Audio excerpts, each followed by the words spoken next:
Assalamualaikum dan salam sejahtera. Saya Nur Ain Abdul Rahim, pelajar daripada program Kerja Sosial. Saya adalah anak didik di bawah salian Dr. Nur Jana binti Salim.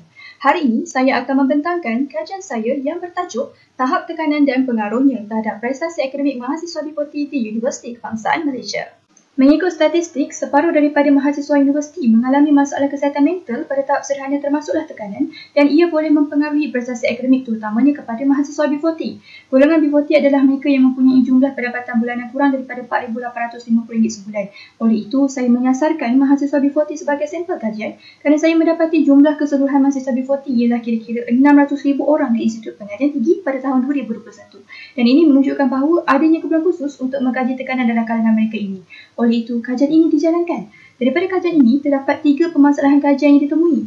Yang pertama, tahap tekanan mahasiswa B40 adalah berbeza-beza. Ada yang tinggi, sederhana dan rendah.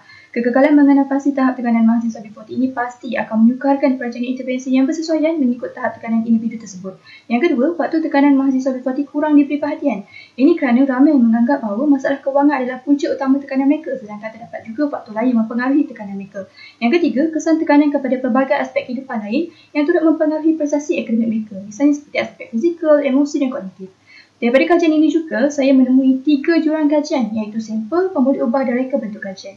Selain itu, terdapat 3 persoalan kajian yang telah dibentuk. Yang pertama, apakah tahap tekanan yang ditunjukkan oleh mahasiswa B40 di UKM? Yang kedua, apakah faktor-faktor berlakunya kecenderungan tekanan dalam kalangan mereka ini? Yang ketiga, adakah tekanan ini mempengaruhi prestasi akademik mereka sepanjang mereka melanjutkan pengajian di UKM? Daripada ketiga-tiga persoalan ini, saya telah membentuk 3 objektif khusus.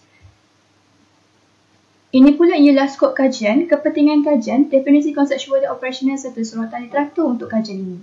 Ini pula adalah kerangka konseptual kajian dan teori yang digunakan adalah model stress, appraisal dan coping. Untuk metodologi kajian ini adalah kajian kuantitatif menelusuri reka bentuk tinjauan yang dibagikan kepada 4 bahagian. Yang pertama, bahagian A, profil responden mengandungi 13 soalan, manakala bahagian B pula adalah tahap tekanan mahasiswa B40 yang menggunakan perceived stress scale, 10 soalan dan nilai alpha compactnya adalah 0.85 dengan skala 4 Likert. Dan untuk melihat faktor tekanan mahasiswa B40, saya telah menggunakan borang soal sidik yang telah direka oleh Muhammad Walfi dan Sharifah Rohaya, di mana saya telah menambah baik dengan menambah 2 aspek baru iaitu aspek keluarga dan kesihatan. Serta saya juga telah menambah beberapa soalan baru di mana 10 soalan bagi setiap aspek dan menjadikan 50 soalan secara keseluruhan. Nilai keboleh percayaan ke semua aspek ini adalah 0.0 dan ini adalah berdasarkan kajian rintis yang saya jalankan kepada 30 orang pelajar B40 di FSSK dengan skala 5 Likert. Untuk melihat prestasi akademik mahasiswa B40 pula, saya telah menggunakan pengukuran melalui anggaran JPA pada semester yang terkini. Untuk lokasi kajian ini dijalankan di UKM daerah Pangi dan bagi populasi kajian, ramai 1,355 orang mahasiswa B40 yang sedang melanjutkan pengajian di FSSK UKM pada tahun 2021 telah diambil dan daripada jumlah ini, saya sampel dicadankan berdasarkan jadual Crafty Morgan adalah 302 orang sampel. Untuk analisis data, saya telah menganalisis data dengan menggunakan analisis deskriptif untuk profil latar belakang responden dan objektif 1. Manakala untuk objektif yang kedua dan ketiga pula, saya telah menganalisis dengan menggunakan ujian regresi linear pelbagai. Seterusnya ialah hasil kajian dan perbincangan. Pertama, kita perlu lihat dari segi maklumat demografi responden, di mana maklumat demografi responden ini telah dianalisis dengan menggunakan analisis deskriptif. Hasil daripada analisis ini dapat kita lihat bahawa majoriti responden terdiri daripada pelajar perempuan iaitu sebanyak 60% dan selebihnya ialah pelajar lelaki. Berdasarkan jadual taburan demografi, dapat kita lihat bahawa kebanyakan daripada responden adalah berumur di antara 22 hingga 24 tahun, berbangsa Melayu, beragama Islam dan daripada ijazah sarjana muda. Mereka juga kebanyakannya daripada program pengajian Bahasa Melayu dan Persuratan Melayu tahun 3. Bagi lokasi pengajian semasa, majoriti responden mengikuti pembelajaran semasa di rumah dengan status pekerjaan tidak bekerja. Dari segi bilangan ahli keluarga, dapat dilihat bahawa kebanyakan daripada responden memiliki ahli keluarga seramai 5 orang dan ke atas dengan anggaran pendapatan bulanan keluarga sebanyak RM2,501 sehingga RM3,500 sebulan. Bagi sejarah kesihatan mental, dapat kita lihat bahawa majoriti responden mencatatkan bahawa mereka tidak mempunyai sejarah kesihatan mental. Namun pun begitu, majoriti daripada responden ini mengakui bahawa mereka pernah mengalami tekanan sebagai pelajar.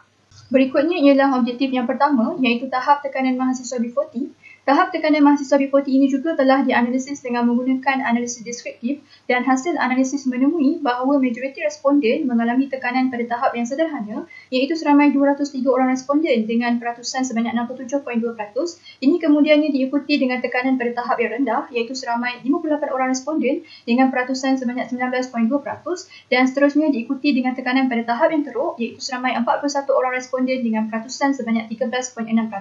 Min bagi tahap tekanan mahasiswa B40 ini ialah 1.9437. Dan di sebelah sini dapat kita lihat ini adalah perbincangan yang menunjukkan literature review yang menyokong dan tidak menyokong bagi ketiga-tiga tahap tersebut.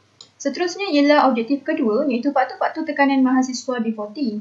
Untuk objektif kedua ini, ia telah dianalisis dengan menggunakan analisis regresi linear pelbagai di mana ia menemui hanya aspek pembelajaran dan peribadi sahaja yang menyumbang secara signifikan kepada faktor tekanan mahasiswa B40. Dan hasil analisis juga menunjukkan bahawa nilai R2 bagi kedua-dua pemboleh ubah terhadap penyebab tekanan adalah sebanyak 17.5%.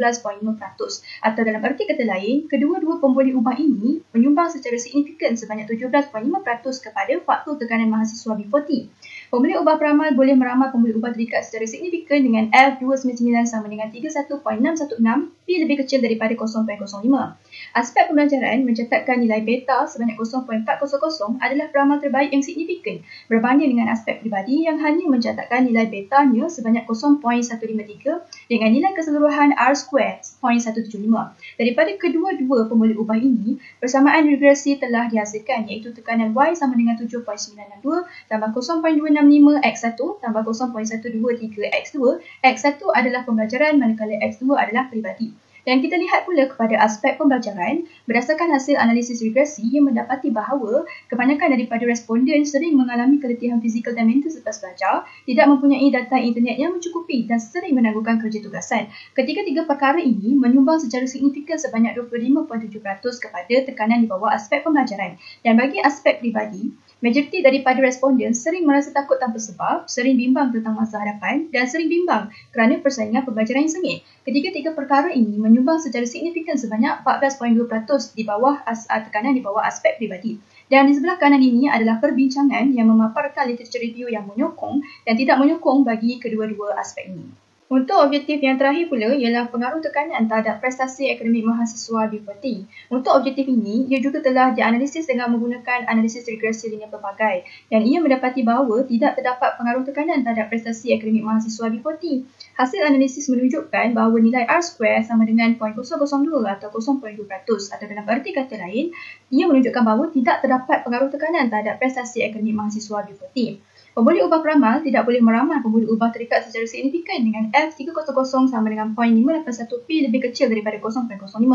Tekanan bukanlah peramal terbaik yang signifikan terhadap prestasi akademik apabila nilai beta yang dicatatkan adalah 0.044 dengan nilai keseluruhan R2 sama dengan 0.002. Daripada output ini juga, nilai F yang dikira adalah 0.581 dengan tahap signifikasi 0.446 adalah lebih besar daripada 0.05. Maka dapat dijelaskan bahawa tekanan tidak mempengaruhi prestasi akademik mahasiswa B40. Hasil analisis ini juga disokong oleh pencapaian akademik mahasiswa B40 pada semester yang terkini apabila kebanyakan daripada responden memperolehi keputusan yang baik iaitu seramai 123 orang telah memperoleh pointer di antara 3.67 hingga 4.0 dan seramai 107 orang memperoleh pointer di antara 2.67 hingga 3.50. Hanya sebahagian kecil sahaja yang memperoleh pointer di antara 1.0 hingga 2.33. Maka jelaslah bahawa tekanan tidak mempengaruhi prestasi akademik mahasiswa B40. Dan daripada hasil ini, ia menunjukkan bahawa hanya satu hipotesis sahaja yang diterima iaitu hipotesis yang ke-6. Tidak terdapat hubungan antara tahap tekanan dengan prestasi akademik mahasiswa B40 iaitu hipotesis nol tak berarah. Dan ini pula adalah perbincangan yang menerangkan tentang literature review yang menyokong dan tidak menyokong kepada hasil kajian. Kesimpulannya, dengan menggunakan teori stres, kaedah kuantitatif menerusi tinjauan melalui pengenalan bonus soal sidik kepada 302 orang mahasiswa B40 FSKKM dan dengan menggunakan 4 set soal sidik, maka kajian ini telah berjaya menjawab kesemua persoalan kajian dan mencapai objektif kajian yang telah ditetapkan. Daripada ini, hasil kajian mendapati tahap tekanan dalam kalangan mahasiswa B40 adalah pada tahap yang sederhana. Faktor tekanan yang paling signifikan pula adalah aspek pembelajaran dan peribadi. Namun begitu menariknya, hasil kajian juga menemui bahawa tiada sebarang pengaruh yang signifikan di antara tekanan dan prestasi akademik mahasiswa B40. Oleh itu, saya mencadangkan beberapa cadangan. Yang pertama, pelajar sewajarnya membina hubungan positif dengan semua pihak agar mereka lebih mudah dibantu apabila mereka berada dalam tekanan. Yang kedua, pihak universiti juga perlulah mengambil tindakan yang proaktif dalam membantu mengurangkan tekanan pelajar. Misalnya seperti mengurangkan jumlah jam kredit bagi setiap semester dan sebagainya. Sebagai tambahan kepada kajian yang akan datang, pengkaji lain digalakkan untuk menggunakan kaedah kualitatif dan mereka juga boleh mengembangkan lagi kepada pemboleh ubah yang lain, misalnya seperti melihat kepada strategi yang lebih sesuai untuk digunakan dalam menangani tekanan pelajar B40 dan sebagainya. Pemindahan responden juga boleh divariasikan dari kalangan pelajar pelbagai fakulti dan universiti. Itu sahaja daripada saya. Sekian, terima kasih.